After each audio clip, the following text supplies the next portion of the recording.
It's your Locked On Flyers podcast for Tuesday, October 11th, your daily dose of Flyers news, analysis, and high quality content that is really mad. We got to wait another day for the Flyers roster to come out. Everybody else knows except for us. You're Locked On Flyers, your daily podcast on the Philadelphia Flyers. Part of the Locked On Podcast Network, your team every day.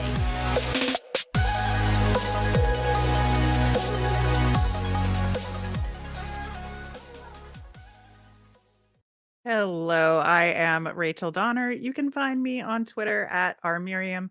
I'm here as always with the brilliant Russ Cohen, who's on Twitter at Sportsology. Thanks for making us your first listen every day. You can follow us on Twitter at Locked On Flyers. That's where you'll keep up to date on our episodes, the latest Flyers news, all that good stuff. You can also email the show at lockedonflyers@gmail.com. Get those mailbag questions in.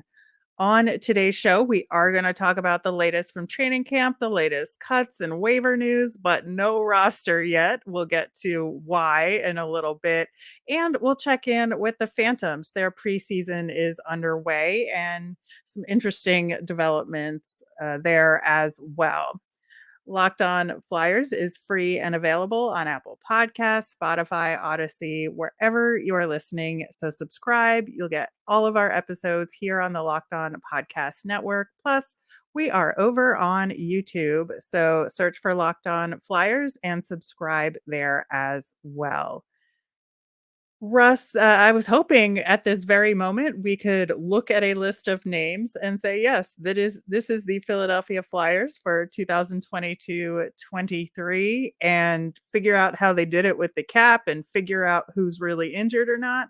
We do not have those answers. And unfortunately, it looks like we will not be getting that list until today. Now, I think, technically it's okay. Apparently they have to get something approved through the league, and it's really only the teams that have those earlier games that have to lock down their rosters officially to be able to play their opening night games. The Flyers just happen to start their season a day or two later than most other teams. But But what if they didn't?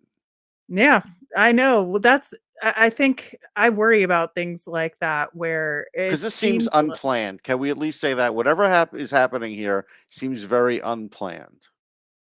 yeah, because it seemed like they were doing all the right things in the last few days in terms of putting people through waivers, sending people down Hmm. to the Phantoms, and we heard kind of in terms of who won the battle between Hayden Hodgson and Jackson Cates. Seems like it's Hmm. Hayden Hodgson because Hmm. Jackson Cates was sent down to the Phantoms. They were confused even about whether or not he had to go through waivers. He does not. He is Correct. waiver exempt this year. And so that was kind of my first hint that they didn't know what was going on, is that they didn't understand, or at least the communication side of things didn't know that Jackson Cates did not have to go through waivers. It's not going smoothly. Like, we could say that. It's not. And if it were, then everything would be worked out already. But it's not. So whatever this paperwork snafu is, whatever this contract snafu is, injury snafu, it's not going smoothly. Yeah, and in addition to Jackson Cates getting sent down to the Phantoms, we learned that Zach McEwen and Cooper Marity cleared waivers, so they're assigned to the Phantoms. But then that gives me second thoughts that maybe Zach McEwen is one of these paper transactions that he got sent down just so that they were cap compliant, and then because of an injury, he was going to be back up on the main roster. I mean, it could be. I don't think it's 100%, but I would not put them No, past I it, mean, there right? is a possibility of that. Sure. There is a possibility. Yeah, and there's still just so many injury questions, and we talked about them yesterday, and none of them have been answered to this point. We Well, don't. and now to really muddy it up, like Cam Atkinson's back in camp and ready to go. Like Torts is feeling good about him going. And so that, that's causing a cap problem. Yeah, it could be. And, this statement on Atkinson from Torts was that he had some personal business to attend to, but he was working with a trainer who he knew well in Columbus, and that everything was going to be okay. But, we really haven't seen him do any serious hockey since day one of practice for training camp. And so I feel like that to me is the biggest question, not just for the roster itself, but for the cap situation attached to it. Right, because apparently LTIR doesn't kick in the minute the season kicks in. So you have to sort of adjust for that. I'm not a cap expert. I can't tell you all the answers. I just hear bits and pieces and put it together for the show. You know what I mean? So you could study the cap for a long time and still not really know it. There are guys that, they're are real experts with it. That's why But we love cap friendly, and we are yeah, forever grateful. yeah, and even they don't get it 100% right all of the time, and they're getting it from other people too, right? And so, yes, we Mhm. do appreciate Cap Friendly, but in the end, here, with him like that, with Couturier maybe being closer than we thought, um, there's cap problems, and then there's also roster spot problems because when you see that a team like the Toronto Maple Leafs are going to go with 19 players to start the season to alleviate their cap problem, well, now we could definitely envision the Flyers going a few players short to do that. And if they do that, then there's going to be some roster spots that we thought might be filled by young players that probably aren't gonna. But it's all speculation because we have no information on anything. Yeah, and just going on the base salaries and what the cap is, and knowing that the only salary that doesn't count toward the cap is gonna be, Ryan Ellis, as Mm-hmm. we think, just Mm-hmm. based on what we're just talking about with Sean Couturier. He could be back in a couple of months, and they don't want to LTIR him just in case he's ready sooner. Mm-hmm. And, with Atkinson, his salary is going to count against the cap as well.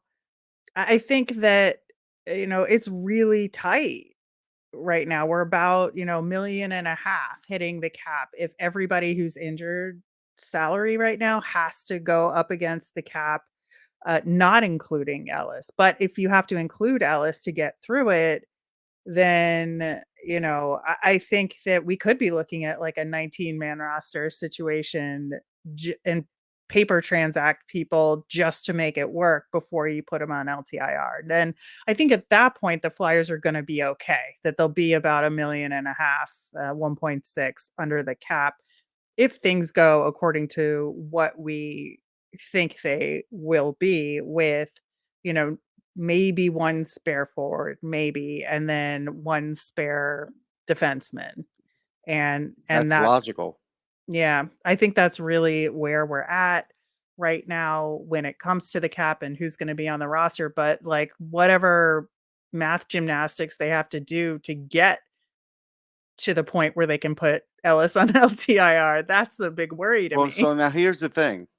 Let's go with the defense for a minute. If that's the case, and you really only have one extra defenseman, honestly, then I have to send Zamula and Addard to Lehigh, and I'll just Mhm. call up Connaughton and let him be in the press box every night because it's not going to do the kids any good being in the press box every night. Now, Nick Sealer is going to be in the press box every night, like you said, then that solves the problem. But I just don't get the feeling that's happening.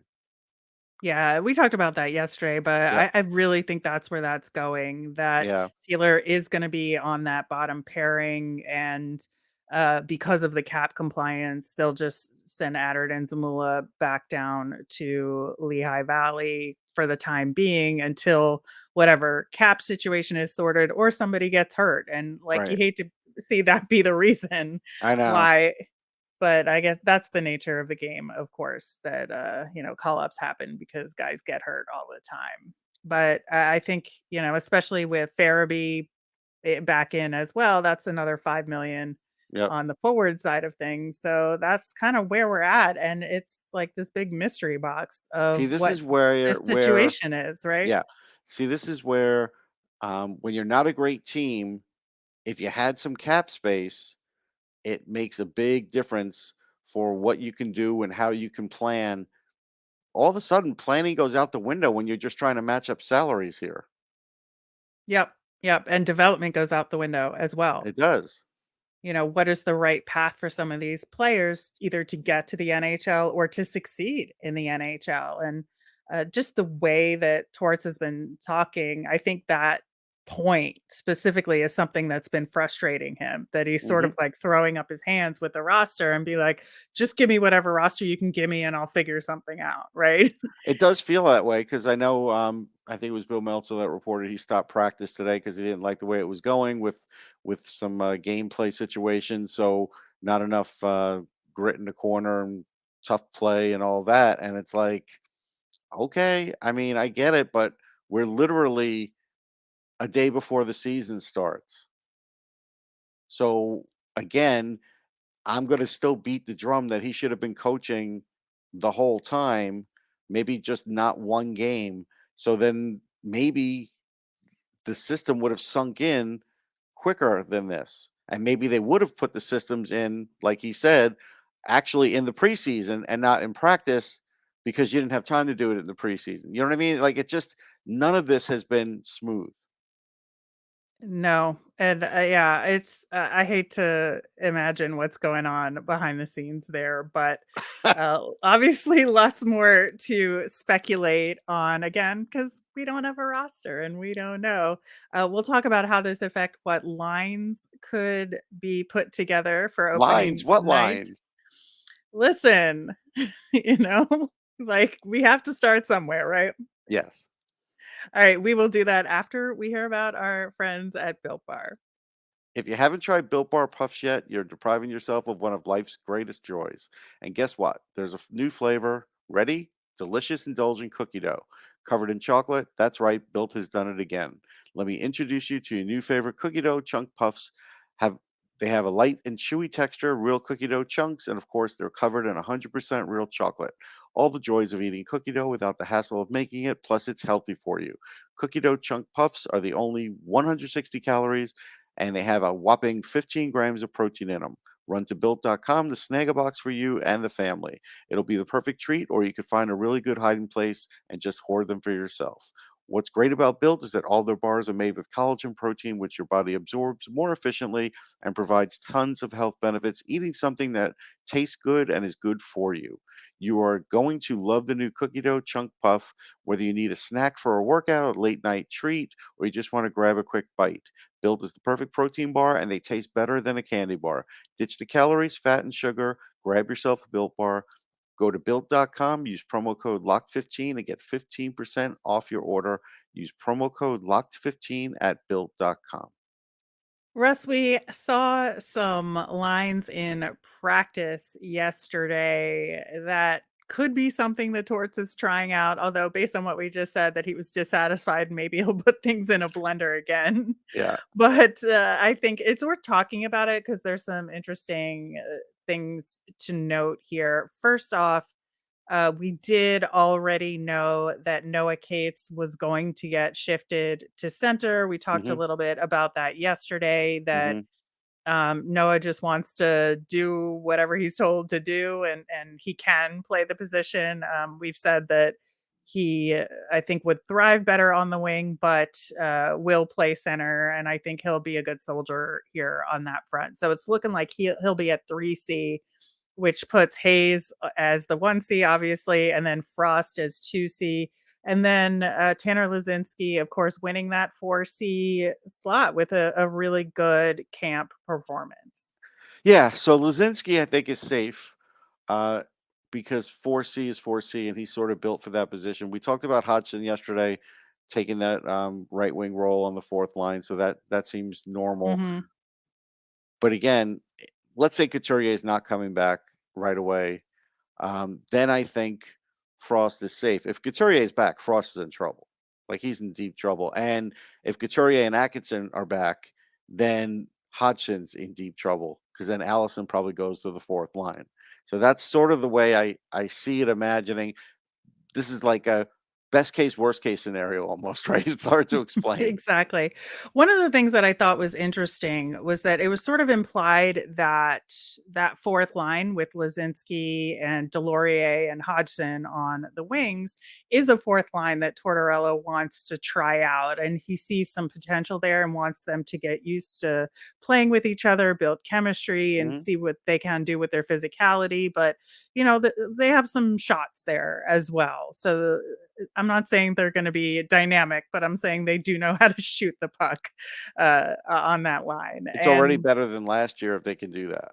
yeah, exactly. So, I don't have a problem with that. The problem is that if that locks the fourth line in, so you have Hayes with Lawton and Konechny on the first line, Frost centering JVR and Wade Allison on the second line, and Kate centering Joel Farabee, who's like coming back. So I can understand why they wouldn't put him on the top line right away. That makes total sense. And Tippett there. Cam Atkinson is apparently ready to play. Who comes out? Yeah. I think what most likely happens is Lawton all of a sudden goes to center, Atkinson goes to that top line, left wing, and then Frost either gets a wing position here, but he would be on the fourth line, or Hodgson, and then that's where you No, worry but about the fourth Torts. line is locked, so there's nowhere to go, Yeah, that's right? true So too. I mean, you said it was locked, but I don't know. Is it really locked? I don't know. It's gonna be tough, but I mean, I would worry about Frost's job at that point. yeah, I think that that's really what happens is that things get shifted and maybe Frost is the one that sits because he wants to put Wade Allison and Owen Tippett in. Like, I Right. really feel like that's something that he's really prioritizing is to give those Yeah. 2 guys a chance. And despite Frost having a solid camp, the way that Torres has talked about him doesn't instill confidence, right? No, he sounds So like he's a guy that he doesn't know, even though he knows him. right, which is so weird. It's so weird. I've never But heard a coach say this, by the way, yeah, I especially think at the it's end of it's really camp. unfortunate, right? Yeah. Because you would think that if you're going to lock in that fourth line, which again, I don't agree with if this is your situation, because I definitely think you would sit Hodgson and put Allison on that fourth line. I think that's the right thing to do. But, I just can't imagine not giving Frost the I chance. can't But either, but I could could see happen. it definitely could happen, and it would be very unfortunate because he's really earned it. I feel he's earned it completely. Uh, Again, the problem, the thing is Lawton can play center, and it's an easy fix taking Lawton off that top line and say, all right, look, you get second line center now. Yeah. I mean, that's really the right way to go, and it's so frustrating, and It is. again, Russ, you are, I think, infamous on this show for saying we're rearranging the deck chairs on the Titanic, Yeah. but I think that, in some ways, this is another case of that, but just from a different perspective of, at least, last season when they were doing that, it was because there were no answers. This feels like there's like subterfuge here where there are answers, we just don't know what they are. And so we're left to speculate and be confused because we don't understand the I mean, it's underlying a game of strategy. Jenga for us, at least. Mhm. Mhm. It really is. And I think it's just a little easier, but not much for Torts. Like, I do feel for him in a way because he can't control the bad cap situation. He can't control the injuries. And he's a guy that, will put on the blinders and do a good job. But um, I have to believe at this point, he underestimated how bad a cap space or cap trouble they could be in when he took over. That's just my feeling based on the way he talked then and is talking now.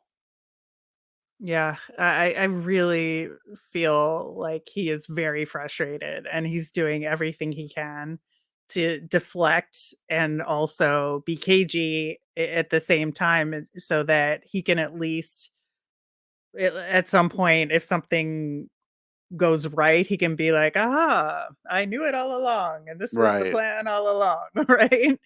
But at this point, he's just trying to keep all his cards close to the chest so that he can have the most flexibility possible and have the most explanations possible, which I don't blame him. I honestly do not blame him because this is a very difficult situation he's in. I think it's the And biggest challenge of his career. mhm, I don't underestimate that. yeah, yeah, I honestly feel for the guy in this situation, and anything he does is gonna be drawn from his years of experience, which I appreciate, but at the same time, it's gonna be difficult Like, I'll give to you a watch. scenario. Like, this is a scenario that popped in my head. Let's say, Atkinson's in there, they get through this whole thing, and in 2 weeks, there's a knock on the door, and Sean Couturier goes, "They've cleared me. I'm ready." Well, then what are you gonna do? Gonna have a 18-man roster? I No, I don't know. mean, the Ellis money will have kicked in, but Right. still, There's still not room there. no, not a lot.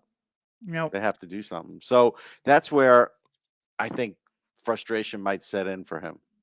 Yeah, I think, on the defensive side, it's pretty much clear what's gonna happen. We talked about it in Yeah. the first segment, but if Zamula or Addard were to get the slot, which do you think it would be? I think Zamula at this point, simply because he is a little faster, and I think he plays at this speed a little better defensively. I think Addard's great offensively, and he's in the flow and everything with that. But we saw, in some of the preseasons with Addard getting back and doing puck retrievals, and he was getting a few penalties because he wasn't getting back there quick enough on defense. Yeah. I I think I agree with you in terms of what should happen. I just feel like maybe that fight Addard got in Yeah, could put him over the top with it could. Torts, but I don't know. Again, we don't know. We'll find out today at We're some just point, guessing, folks. I guess. But there's a bunch of guys that got sent down to the Phantoms. They had their first preseason game. So we are going to talk about that coming up next. So, Russ, we have the Flyers opening up their season this Thursday. The Phantoms open up their regular season on October 22nd and 23rd. They're doing a series against the Cleveland Monsters. And so they're getting their team together and made some assignments over the last few days. They've released Jonathan Lemieux, the goaltender, as well as Tyler Wall from their tryout contracts. Skater Ty McSorley is no longer with the organization, and so he had gotten a tryout with the Flyers as well. And we talked about them sending Mason Millman to Reading again, which we're just like, why? What are we doing here? But they did play a preseason game this past weekend against Hershey. They won 2-1.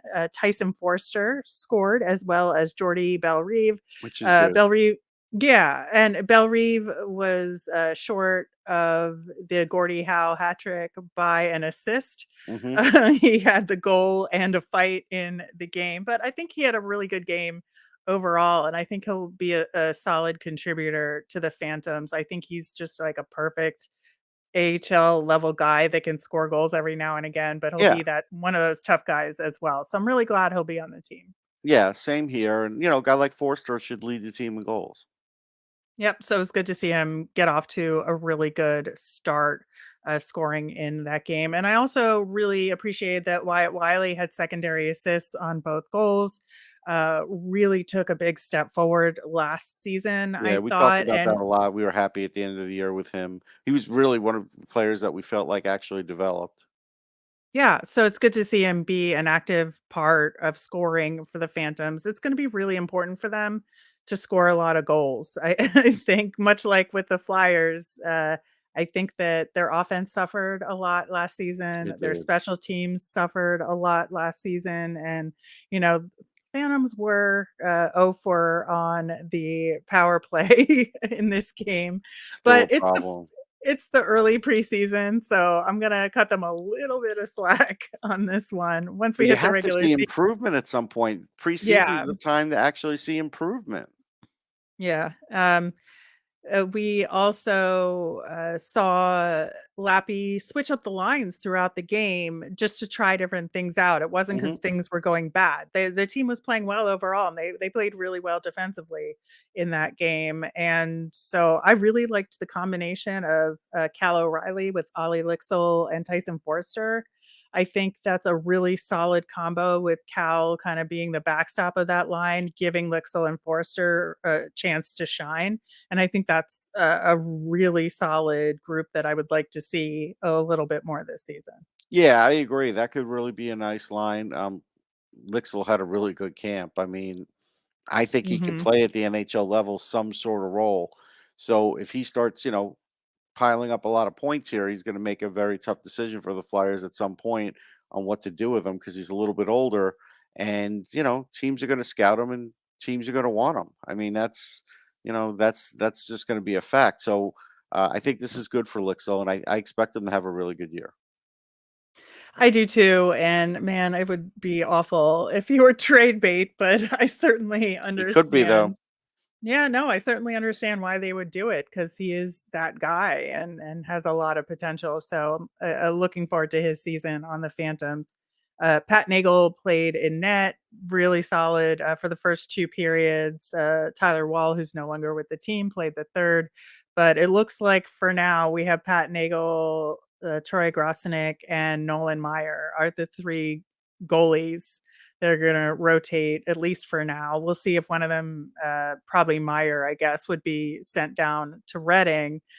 But I certainly hope that there's some room here because who knows what's happening with Felix Sandstrom and then what happens with Urson. So See, and this again, is we don't this is know. again affecting goalie development Hmm. for the organization. Now, again, Sandstrom's injury had something to do with that, but again, if he gets robbed because of injury of a certain amount of games this year, and Urson's playing backup, and maybe Torts doesn't want to use Urson that much early on because even though he never gave up a goal, doesn't fully believe in him, he could fall into the Anthony Stolarz pit where he was up. I think he was like 8 games or something and never got in a game. Right? Remember that? Yeah.